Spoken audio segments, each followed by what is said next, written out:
In this video, traders, we're going to look at which is better, good till cancelled or day order types. Stay tuned.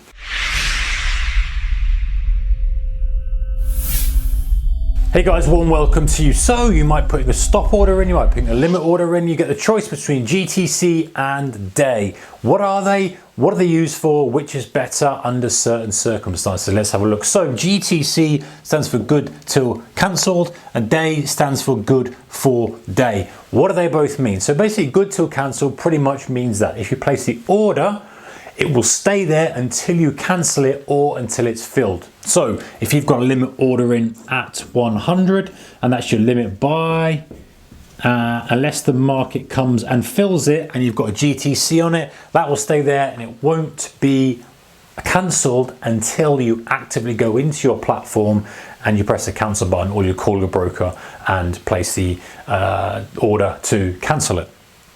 No pun intended. So if you say good for day basically means, okay, the order will stay live, so your 100 limit buy order, until the end of the day, at which point it will close. Now, day is going to depend on the exchange, it's going to depend on the broker. There's going to be some kind of time thing there. You need to look and see what that's related to. If, for example, you're trading on the New York Stock Exchange and you're trading stocks, it's going to be cancelled probably by the bell close. It won't be available after hours. There's probably a parameter in there that you can say extend it for after hours, but let's keep it simple for now. It's going to be in the trading hours of the session.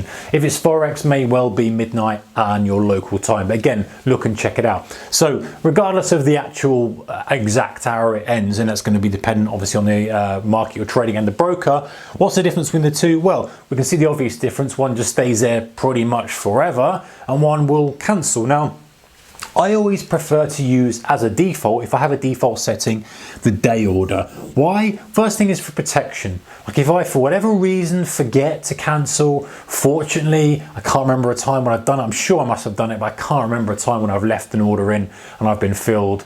You know what it's like if you've got a, say you've got a buy and you close it and you forget you've got a stop in or you forget you've got a limit in, then that can be leave you with a position you don't want. At least having a day order gives you a little bit of a safety net. It means you're not going to go off on holiday for 2 weeks, come back, find that you're short 50 contract S&P 500 and the thing is up 50 handles.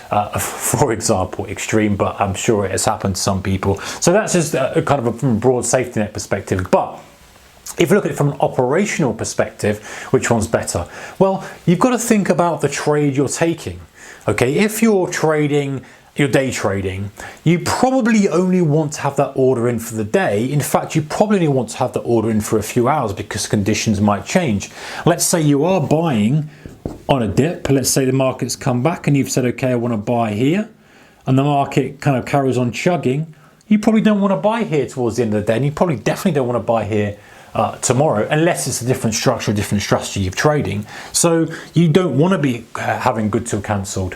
Now, of course, if you're swing trading, then you probably don't want good for day unless you're using a day trader's entry and you're saying, okay, well, I want this level regardless because I've got a 4, a 5, 6 week view, 6 month view, whatever it is. This is my level based on my swing trading chart.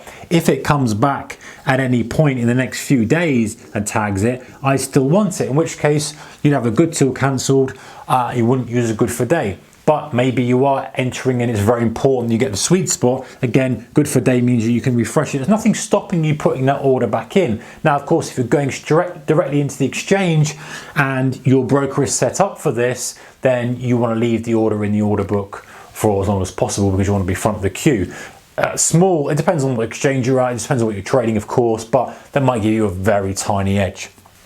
So good for day, good to cancel, going to depend on what you're trying to achieve. I think good for day matches most people, unless of course you are a swing trader, you've analyzed your longer term chart and you said, hey, that's the level I want to get involved in, then that's fine. Then that would be a good thing to do and have it good till cancelled. Now, we've looked at it from a limit perspective. What about a stop perspective? Well, stop perspective, you probably want it as long as you've got the trade on. So you're going to have to just literally mirror the trade position you've got and how long you expect to hold the position. Theoretically, what you really want is either one cancels either a limit that cancels when the stop goes in which case they're good till cancelled, or while you've got the trade on, one cancels the other, or you want to have it good till cancelled and then just make sure that you cancel the thing after you've closed the trade. Now, of course, if you know you're day trading all the time, you can put good till day. You can you can just say, listen, if I'm going to trade in the day and I'm going to be flat by the end of the day regardless, then that can be cancelled. So it's about thinking what you're trying to achieve.